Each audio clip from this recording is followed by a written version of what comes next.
కానీ మీరు మీలాంటి వాళ్ళు కేసీఆర్ ఏ నిర్ణయం తీసుకున్నా మౌనంగా ఉండి, ఇవాళ రేవంత్ రెడ్డి తీసుకున్న ప్రతి నిర్ణయాన్ని తప్పుపడుతున్నారు ఎందుకు అనే ప్రశ్న కూడా అంటే కాదు. ఇప్పుడు కేసీఆర్ తీసుకున్నప్పుడు కూడా మౌనంగా ఏం లేము.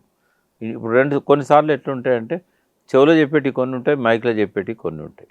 ఇప్పుడు మేము అందులో భాగంగా ఉన్నాం, ప్రభుత్వంలో భాగంగా ఉన్నాం. ఉన్నప్పుడు ప్రభుత్వం తప్పుడు నిర్ణయం తీసుకున్నప్పుడు ఇంటర్నల్గా మాట్లాడాల్సి వస్తుంది. మేము అందులో లేకపోతే బాధ్యతలకు రిజైన్ చేసి బయటకు వచ్చి మాట్లాడాలి. బాధ్యతలకు రిజైన్ చేయాల్సినంత ప్రమాదకరమైన నిర్ణయాలు కేసీఆర్ ఏం తీసుకోలేదు. కొన్ని విషయాలలో మాత్రం పర్సనల్గా మేము చెప్పేటోళ్ళం, లెటర్లు ఇచ్చేటోళ్ళం, ఇది పద్ధతి కాదని చెప్పేటోళ్ళం. కొన్నిసార్లు మీడియా ముఖంగా పునరాలోచించుకుంటే బాగుంటుంది ఈ ప్రభుత్వం అని కూడా చెప్పిన సందర్భాలు. బట్ ఎప్పుడు కూడా తెలంగాణ ప్రజలే ఫస్ట్ మాకున్న ఏమంటాం వారి ఆకాంక్షలే, వాటి ముందు ఎవరు కూడా తొలి ప్రాధాన్యత. కేసీఆర్ అయినా రేవంత్ రెడ్డి అయినా వాటి తర్వాతనే. మీరు ఈయన కూడా చెవిలో చెప్పొచ్చు కదా, మీరు అందరు మైకులనే చెప్తున్నారు. అంటే నేను అనేది ఏంటంటే మేము ప్రభుత్వంలో లేము. ప్రభుత్వంలో లేనప్పుడు బయట నుంచి చెప్పే అవకాశం ఉంటుంది. ప్రభుత్వంలో ఉన్నప్పుడు ఇప్పుడు శ్రీధర్ బాబుకి ఏదైనా మంచి ఆలోచన వచ్చింది అనుకో, ఆయన మైక్ పెట్టి చెప్తాడా? అంటే అక్కడున్న వాళ్ళు ఆయనకు పర్సనల్గా చెప్తారు. ఇప్పుడు మాలాంటి వాళ్ళతో కూడా ఆయన ఫ్రీక్వెంట్ ఇంటరాక్ట్ అయ్యింది అనుకుందాం. ఓ తెలంగాణ పల్స్ తెలిసిన వ్యక్తులు, ఉద్యమంలో ఉన్న వాళ్ళు, మేమేం ₹1 అడుగుతలేము. అంటే వీళ్ళతో కూడా ఒకసారి మాట్లాడదాం. మీకు ₹1 ఇచ్చారా? లేదు, ఇవ్వాలి కదా. మీకు మీరు 80 నుంచి తెలంగాణ ఉన్నాను కానీ నా పేరు అక్కడ వాళ్ళ దానిలో లేదు. అంటే కావాలండి తప్పించి తెలియదు. ఇప్పుడు ఆ లిస్ట్ ఎవరు తయారు చేసినో తెలియదు. మీ పేరు అది మీ పేరు మిస్ కావడం ఏంటో నాకైతే ఆ సమాచారం ఏం లేదు. అడగను కూడా అడగలేదు వాళ్ళు. సిద్ధారెడ్డిని అడిగినలో ఆయన వద్దన్నాడు. నా విషయంలో వాళ్ళు ఏం అడగలేదు. అది ఎందుకు కొంచెం మాట్లాడదాం ఎందుకు మిస్ అయినట్టు మీ పేరు? అంటే అప్పుడు బహుశా నేను మొత్తము తెలంగాణ వచ్చినాక 10 సంవత్సరాలు కేసీఆర్ గారితో పార్టీలో లేకపోయినా ప్రభుత్వంలో ఉన్నాను కదా. ఒక 6 సంవత్సరాల దాకా ప్రభుత్వంలో చైర్మన్ ఉన్నాను. బహుశా అది కారణం కావచ్చు. అట్లంటే మరి ఎమ్మెల్సీ ఉన్న గోరటెంకన్నకు కూడా ఇచ్చారు. అట్లా చూస్తే బాగానే ఉండేది. బట్ నేను తీసుకుందునా లేదా అనేది తర్వాత సంగతి. కానీ వాళ్ళ పరిశీలనలో వచ్చిందా రాలేదా అనేది మీరు కోదండరామ్ని అడగండి. ఆయన అందులో కీలక పాత్ర వహించాడు. మీ పేరు మిస్ కావడం అనేది నేను ఎప్పటి నుంచి అడుగుదాం అనుకున్నాను. అంటే దీనికి జవాబు కోదండరామ్ గారు చెప్తారు అడిగితే. అంటే వాళ్ళు పేర్లు పరిశీలన చేసినప్పుడు ఖచ్చితంగా నాది వచ్చి ఉంటుంది. బట్ దాన్ని ఎందుకు నాది ఇన్నయ్య గారిది మేమిద్దరం మొదటి నుంచి ఉన్నాం. అంటే కేసీఆర్ రాకముందే 5 ఏళ్ల ముందు నుంచి ఉన్నాం. మీ ఇద్దరికి అరువులు మీ ఇద్దరు మాతో ఉన్న పాశం యాదగిరికి వచ్చింది. తొలి దశలో పాటలు రాసిన అశోక్ తేజకు వచ్చింది. అదే తొలి దశలోనే పాటలు రాసిన గోరటెంకన్నకు వచ్చింది. పర్లేదు, అది ₹1 సమస్య వేరు. కానీ గుర్తింపు కదా, ₹1 గుర్తింపు, అది గుర్తింపు కదా. అంటే నేను అనేది ఏంటంటే ప్రజల లోపల గుర్తింపు ఉన్న తర్వాత ఏ గుర్తింపు అయినా తక్కువే. దాని మీద ప్రజలలో ఉండే గుర్తింపే చాలా గొప్పది. సరే, ఒక తెలంగాణ వాదిగా ఇప్పటికీ నాకు ఆ ముద్ర ఉంది. 7 ఏళ్ళు కేసీఆర్ గారితో ఉన్నా కూడా ఇప్పటికీ నా మాటలు ప్రజలు వింటున్నారు, వ్యూస్ షేర్ చేసుకుంటున్నారు, అభిమానిస్తున్నారు. ఆ గుర్తింపు అన్నిటికంటే గొప్పది. నేను కాపాడుకుంటున్నా నా సెల్ఫ్ ఇమేజ్ని. ఇది డైల్యూట్ కావాలని నేను అనుకోవట్లేదు. ఎందుకంటే ఆఖరి క్షణం దాకా ఎవరి కొమ్ము గాయాల్సిన అవసరం నాకు లేదు. కేవలం తెలంగాణ ప్రజల కోసమే ఏం కావాలి. ఇంకా ఇప్పుడు ఉద్యమ కాలంలో రకరకాల సామాజిక తెలంగాణ అన్నారు, దళిత భోజన తెలంగాణ అన్నారు, ప్రజాస్వామ్య తెలంగాణ అన్నారు. జయశంకర్ సార్ ఏమన్నాడు, ముందు ఆ తెలంగాణ రానియండి, ఏ పంట వేసుకోవాలని తర్వాత ఆలోచిద్దాం, మన భూమి కబ్జా అయిపోయింది అనేది. అంటే ఇప్పుడు కూడా అస్తిత్వ వేదికలలో కూడా రకరకాల భావజాలాలు వస్తున్నాయి. బట్ మనం ఏంటంటే ఈనాటి తరానికి ఏం కావాలి, మనం ఏం చెప్పాలి, మనం చేయగలిగింది ఏంది. అట్లా మూసీ విషయంలో మీరు అడిగారు కాబట్టి ఒక మాట చెప్తా. మూసీలో 5 ఫేజులు ఉన్నాయి. ఈ 5 ఫేజులు పూర్తి కావాలంటే ఆడ కేసీఆర్ ఉన్నా, కేటీఆర్ ఉన్నా, రేవంత్ రెడ్డి ఉన్నా 20 నుంచి 30 సంవత్సరాలు పడుతుంది. 20 నుంచి 30 సంవత్సరాలు పడుతుంది. నది మొత్తము నదిని నదిలాగా చేయాలంటే ఇప్పుడు షార్ట్ కట్ వెతికారు. ఇప్పుడు టెంపరీగా ఇది ప్రక్షాళన చేయడానికి మేము గోదావరి నీళ్ళని తీసుకొస్తాం అన్నారు. ఇది వీలైనంత వరకు నదీ పరివాహక ప్రాంతాన్ని ట్రీట్ చేయడం ద్వారా, వాటర్ హార్వెస్టింగ్ చేయడం ద్వారా, జల సంరక్షణ చర్యలు చేపట్టడం ద్వారా నదిని నిరంతరం పారేలాగా చేయాలి. ఎట్లా పారుతుంది చెప్తా నీకు. అనంతగిరి కొండలు మనకంటే చాలా హైట్ మీద ఉంటాయి. అక్కడ కనుక వాటర్ రిజర్వాయర్లు, తర్వాత ఊట బావులు, తర్వాత పెద్ద పెద్ద కుంటలు, పర్కులేషన్ ట్యాంక్స్ ఇవి పెంచడం వల్ల అలా స్టోర్ అయిన వాటరు మెల్లమెల్లగా సీపేజ్ ద్వారా కిందికి వచ్చి రకరకాల స్ట్రీమ్స్లలోంచి పర్రెళ్ళకి వెళ్ళి వాగుళ్ళకి వెళ్ళి వంకళ్ళకి వెళ్ళి ఒర్రెళ్ళకి వెళ్ళి నదిలో పడతాయి. కాబట్టి నది ఎప్పుడు నిరంతరం ప్రవహించాలంటే పైన వాటర్ స్టోరేజెస్ ఉండాలి. రెండవది పైన పెద్ద పెద్ద వృక్షాలు ఉండాలి. వృక్షాలను నరకకూడదు. ఇప్పుడు పోయినాయి దామగుండం పోతుంది. తర్వాత ఇప్పుడు 2 ఒడ్ల మీద మూసీ నదికి ఉన్న 2 వైపుల ఒడ్లు, తర్వాత చిన్న చిన్న ఒర్రెలు వాటికి ఉన్న ఒడ్లు, వాటి మీద పెద్ద పెద్ద చెట్లు కనుక మనం తెచ్చిపెట్టినట్టయితే అంటే ఈ రోడ్ కటింగ్లలో ఇప్పుడు దామగుండం లాంటి కాడ చెట్లను తీసేస్తాను కదా, రీప్లాంటేషన్ చేయడం, లేదా కనీసం ఇప్పుడైనా తొందరగా పెరిగే చెట్లను పెంచడం ద్వారా అంటే అవి ఎట్లుండాలంటే నిటారుగా ఉండే చెట్లు కాదు, ఈ వేర్లు మొత్తం స్ప్రెడ్ అయి ఉండాలి బాగా. ఈ 5 సాక్రెడ్ ప్లాంట్స్ అని అంటాం కదా, రావి చెట్టు, చింత చెట్టు, ఇంకోటి ఏదో వేప మర్రి, వీటికి ఏమైందంటే ఈ వేర్లన్నీ కూడా అల్లుకపోతాయి మొత్తం. దీనివల్ల సాయిల్ ఎరోజన్ కాదు, మట్టిని పట్టుకొని ఉంచుతాయి. కాబట్టి బాగులు లైవ్లీగా ఉంటాయి. ఇంకోటి వాతావరణం చల్లగా ఉండాలన్నా ఊటలు బారాలన్నా చెట్టే ప్రధానం. ఎవాపో ట్రాన్స్పైరేషన్ అంటారు. అంటే నీళ్లను భూమిలో నుంచి తీసుకొని లేదా వర్షం వచ్చినప్పుడు ఆ నీళ్ళను దాచుకొని ఎండ వచ్చినప్పుడు ఇది ఆవిరి రూపంలో వృక్షాల నుంచి పైకి కనుక తేమ పోయినట్టయితే అప్పుడు చల్లగా ఉంటుంది వాతావరణం. మళ్ళీ వర్షాలు కూరడానికి అది కారణమవుతుంది.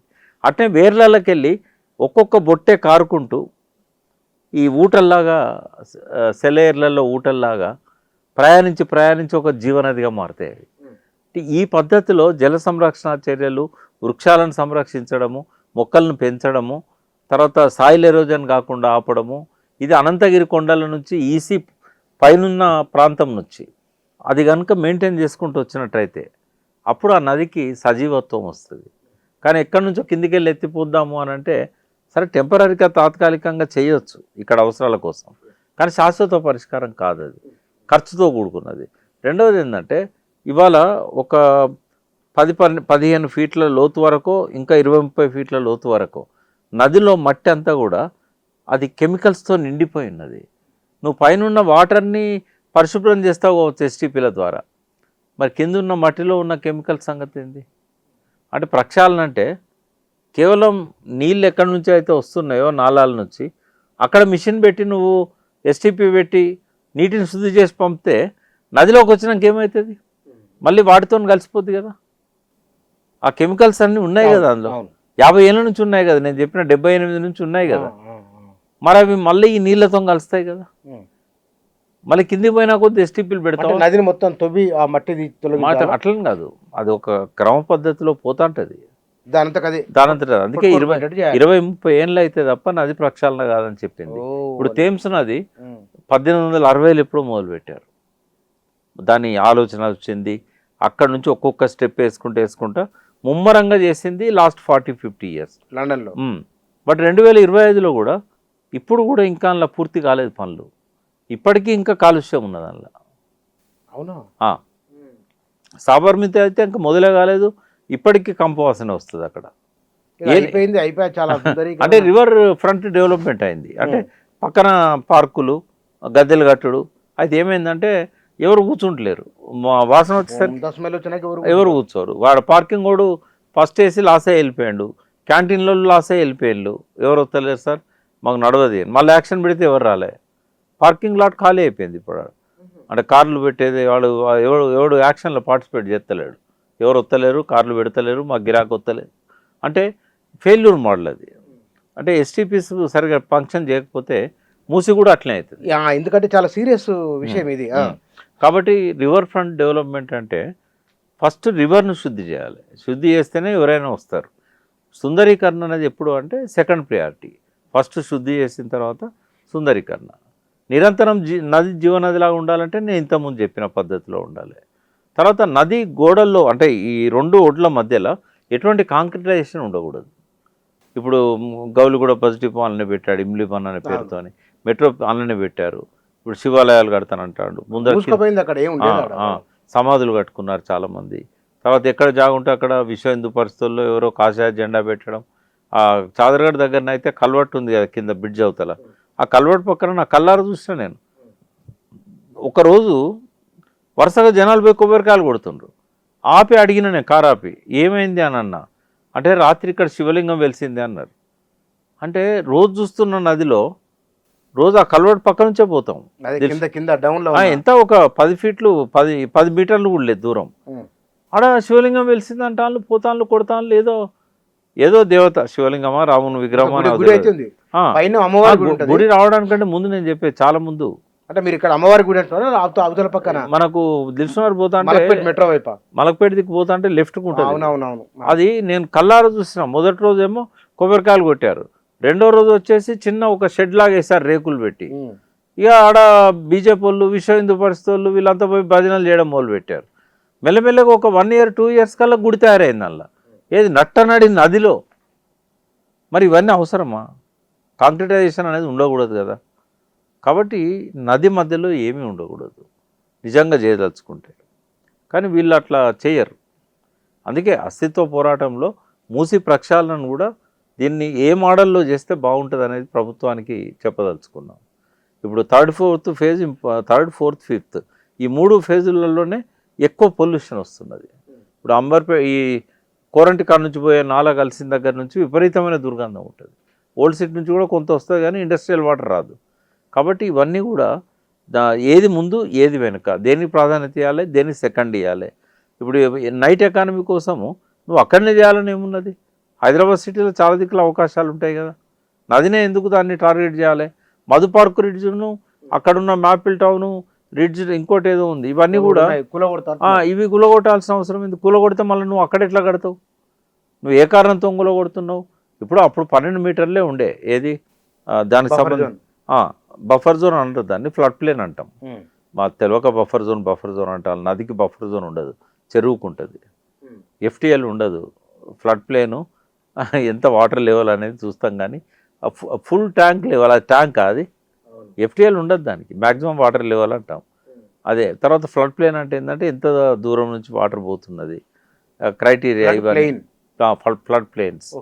ఇలాగ భాష కూడా తెలియదు, ఏది పడితే అది మాట్లాడతాం. బఫర్ జోన్ ఉండదు. బఫర్ జోన్ అనేది చెరువులకు ఉంటుంది. అది చెరువుకు ఎంత దూరం అయితే కట్ట కింద ఎంత దూరం అనేది ఇట్లా ఉంటుంది. అయితే ఇదేంటంటే 12 మీటర్లు ఉండే. కిరణ్ కుమార్ రెడ్డి 2012లో ఒక జియో తీసుకొచ్చి సిటీలో అయితే మున్సిపాలిటీలలో 50 మీటర్లు, అక్కడైతేనేమో 100 మీటర్లని ఫీట్లా 12 మీటర్స్ 50 మీటర్స్ మున్సిపాలిటీలలో, 100 మీటర్స్ ఏమో రూరల్లో ఉండాలని చెప్పారు. ఈయన ఏకంగా 200 మీటర్లు అని పెడుతున్నాడు. ఇప్పటిదాకా దీని మీద నేషనల్ గవర్నమెంట్ ఏదైతే ఇండియన్ గవర్నమెంట్ ఉందో రూల్సే లేవు. అనుకున్నారు 200 మీటర్ల దాకా ఉండాలని, కానీ దాన్ని నోటిఫై చేయలేదు. చర్చ జరిగింది, అన్ని కమిటీలు అయినాయి, అన్నీ అయినాయి, రికమెండేషన్స్ అయినాయి 200 మీటర్లు అని. ఇప్పటిదాకా అది లేదు. మరి గతంలో కట్టుకున్న వాళ్ళ సంగతి ఏంది? ఇప్పుడు ప్రొటెక్టెడ్ జోన్ అంటే నది లోపల 50 మీటర్లు అటు ఇటు. ఆ జోన్ అనేది చాలా పవిత్రంగా ఉండాలి, బయోడైవర్సిటీని కాపాడాలి, సకల జీవరాశులకు అది ఒక నిలయంగా ఉండాలి. కాంక్రిటైజ్ చేయకూడదు, ఒడ్ల మీద సిమెంట్తో స్ట్రక్చర్ చేయకూడదు, మెట్లు కట్టకూడదు, ఎందుకంటే అక్కడన్నా వాటికి ఇబ్బంది అవుతుంది.